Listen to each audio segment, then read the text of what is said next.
ओम शांति। 4/7/1974 की अव्यक्त मुरली।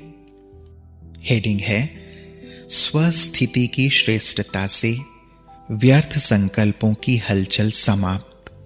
मर्यादा पुरुषोत्तम बनाने वाले, अपनी संपूर्ण निशाने के नजदीक पहुंचाने वाले, व्यर्थ संकल्पों की हलचल समाप्त कर सामर्थ्यवान बनाने वाले और कर्मों की गुह्य गति को जानने वाले भोलेनाथ शिव बाबा बोले, क्या अपनी संपूर्ण निशाने के नजदीक पहुंचे हो?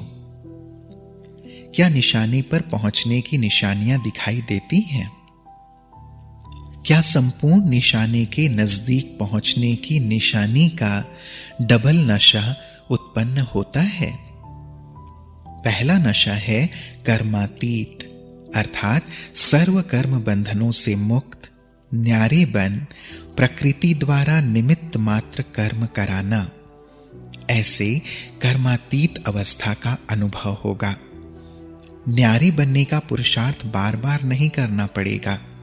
सहज और स्वतः ही अनुभव होगा कि कराने वाला और कराने वाली यह कर्मेंद्रियां स्वयं से हैं ही अलग।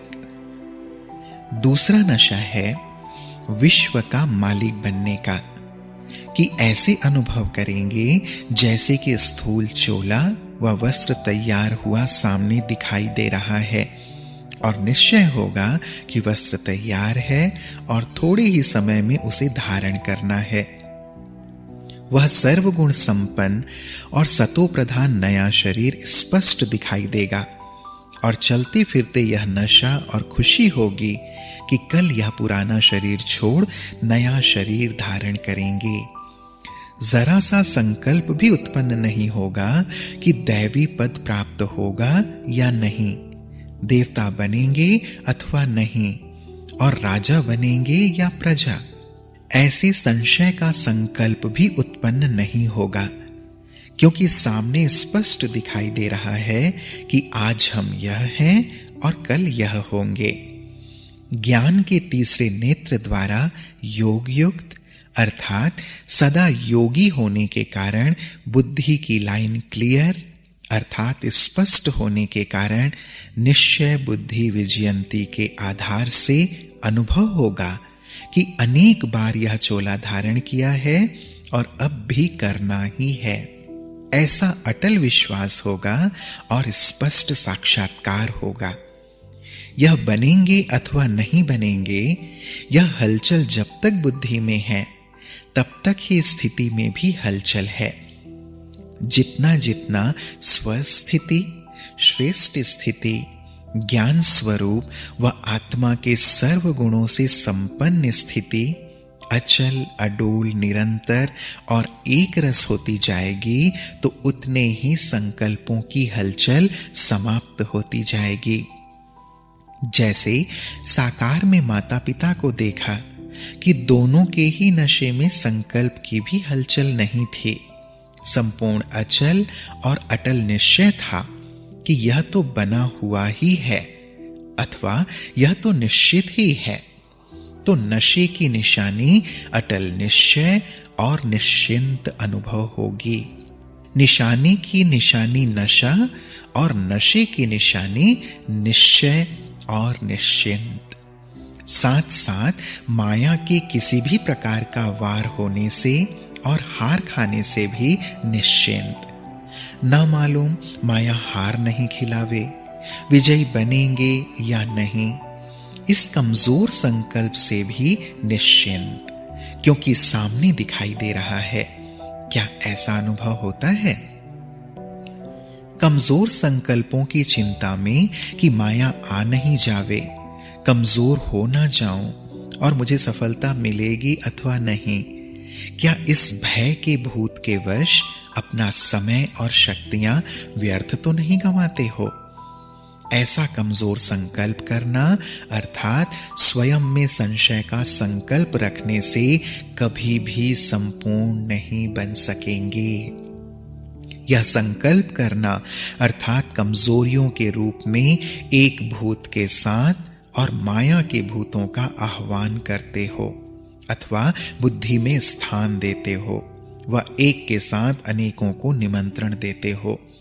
इसलिए इस भय के भूत को भी जब तक बुद्धि से नहीं निकाला तब तक इस भूत के साथ बाप की याद बुद्धि में कैसे रह सकती है। बाप की याद और भूत यह दोनों इकट्ठे निवास नहीं कर सकते। इसलिए कहावत भी है, निश्चय बुद्धि विजयंती। यह निश्चय व स्मृति रखो और समर्थी रखो कि अनेक बार बाप के बने हैं व मायाजीत बने हैं, तो अब बनना क्या मुश्किल है? क्या स्मृति स्पष्ट नहीं है कि मुझ श्रेष्ठ आत्मा ने विजयी बनने का पाठ अनेक बार बजाया है? अगर स्पष्ट स्मृति नहीं है तो इससे सिद्ध है कि बाप के आगे स्वयं को स्पष्ट नहीं किया है। किसी भी कारण से बाप के आगे कुछ छिपाया है तो यह भय का भूत इस कारण से ही छिपा हुआ है। जो हूं और जैसा हूं वैसा ही बाप का हूं। इस निश्चय में कमी के कारण यह भी निश्चय नहीं कि मैं अनेक बार बना हूं। तो पहले यह चेक करो कि स्वयं को बाप के आगे स्पष्ट किया है अथवा अपने को और बाप को खुश करते हो कि बाप तो जाने जाननहार है और वह तो सब कुछ जानते ही हैं। क्या बाप यह नहीं जानता कि मैं जानता हूं? विश्व के शिक्षक के भी शिक्षक बनते हो।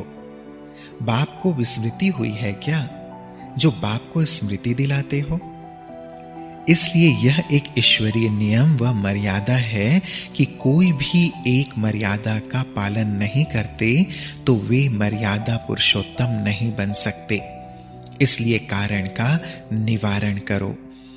बाप के आगे छिपाने से एक के ऊपर लाख गुना बोझ चढ़े हुए होने के कारण जब तक स्वयं को हल्का नहीं किया है तो सोचो कि एक गलती के पीछे अनेक गलतियां करने से और एक मर्यादा का उल्लंघन होने से अनेक मर्यादाओं का उल्लंघन हो जाने के कारण वह इतना लाख गुना बोझ चढ़ा हुआ होने से चढ़ती कला में कदम कैसे बढ़ा सकते हो और निशाने के समीप कैसे आ सकते हो। लौकिक दुनिया में भी कोई चीज छिपाने वाले को कौन सा टाइटल दिया जाता है? छोटी सी चीज को छिपाने वाले को चोर की लिस्ट में तो गिनेंगे ना। तो जब तक ऐसे संस्कार हैं, बाप दादा के आगे झूठ बोलना व किसी प्रकार से बात को चला देना, तो मालूम है कि इसका कितना पाप होता है। ऐसे अनेक प्रकार के चरित्र बाप के आगे दिखाते हैं। ऐसे चरित्र दिखाने वाले कभी श्रेष्ठ चरित्रवान नहीं बन सकते। बाप को भोलानाथ समझते हैं ना, इसलिए समझते हैं कि छिप जाएगा और चल जाएगा। लेकिन बाप के रूप में भोलानाथ है, साथ साथ हिसाब किताब चुकतू कराने के समय फिर लॉफुल भी तो है। फिर उस समय क्या करेंगे? क्या स्वयं को छिपा सकेंगे व बचा सकेंगे? अनेक प्रकार के बोझ को चेक करो। अमृत वेले से लेकर जो ईश्वरीय मर्यादाएं बनी हुई हैं और जानते भी हो कि सारे दिन में कितनी मर्यादाएं उल्लंघन की हैं। एक एक मर्यादा के ऊपर प्राप्ति के मार्क्स भी हैं और साथ साथ सिर पर बोझ का भी हिसाब है। और जिन मर्यादाओं को साधारण समझते हो उन्हों में भी उनकी प्राप्ति और उनके बोझ का हिसाब है। संकल्प, बोल, समय और शक्तियों का खजाना, इन सबको व्यर्थ करने से व्यर्थ का बोझ चढ़ता है। जैसे यज्ञ की स्थूल वस्तु भोजन व अन्न अगर व्यर्थ गंवाते हो तो बोझ चढ़ता है ना। ऐसे ही जब यह मरजीवा जीवन का समय बाप ने विश्व की सेवा अर्थ दिया है तो सर्व शक्तियां स्वयं के व विश्व के कल्याण अर्थ दी है। मन शुद्ध संकल्प करने के लिए दिया है और यह तन विश्व कल्याण की सेवा के लिए दिया है। आप सबने तन, मन और धन जो दे दिया है तो वह आपका है क्या? जो अर्पण किया वह बाप का हो गया ना। बाप ने फिर वह विश्व सेवा के लिए दिया है। श्रेष्ठ संकल्प से वायुमंडल और वातावरण को शुद्ध करने के लिए मन दिया है। ऐसे ईश्वरीय देन को और ईश्वर द्वारा दी गई वस्तु को यदि व्यर्थ में लगाते हो तो बोझा नहीं चढ़ेगा। आजकल भी जड़ मूर्तियों द्वारा व मंदिरों में जो थोड़ा सा प्रसाद भी मिलता है तो उसको कब व्यर्थ नहीं गंवाते हैं। अगर जरा सा कणा भी पांव में गिर जाता है तो पाप समझ मस्तक से लगाकर स्वीकार करते हैं। अनेकों के मुख में डाल प्रसाद को सफल करने का पुरुषार्थ करेंगे और उसे व्यर्थ नहीं गंवाएंगे। यह स्वयं बाप द्वारा मिली हुई जो वस्तु मन व तन परमात्म प्रसाद हो गया, क्या इसको व्यर्थ करने का बोझ नहीं चढ़ेगा? जैसे समय की गति गहन होती जा रही है तो वैसे ही अब पुरुषार्थ की प्राप्ति और बोझ की गति भी गहन होती जा रही है। इसको ही कहा जाता है कि कर्मों की गति अति गुह्य है। तो आज कर्मों की गुह्य गति सुना रहे हैं कि जिससे ही सद्गति पा सकेंगे। अब समझा कि निशाने के समीप की निशानियां क्या हैं, व निशाने के समीप जाने की विधि क्या है।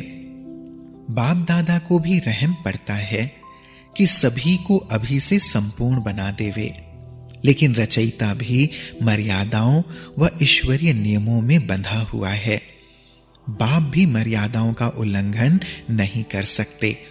जो करेगा वह पावेगा। यह मर्यादा बाप को पूर्ण करनी पड़ती है। हां, इतनी मार्जिन है कि जो 1 का 100 गुणा दे देते हैं। हिम्मत करने पर मदद कर सकते हैं, बाकी और कुछ नहीं कर सकते हैं। अच्छा, ऐसे हिम्मत और उल्लास में रहने वाले, सदा निश्चय बुद्धि विजयी बनने वाले, निशाने के समीप पहुंची हुई आत्मा, सदा नशे में रहने वाली आत्माएं, व्यर्थ को समर्थ बनाने वाली आत्माएं, हर सेकेंड और हर संकल्प को सफल करने वाली सफलता मूर्त आत्माओं को बाप दादा का याद प्यार और नमस्ते। हम बच्चों का भी प्राणेश्वर बाप दादा को याद प्यार और नमस्ते नमस्ते नमस्ते। शुक्रिया बाबा, शुक्रिया। ओम शांति।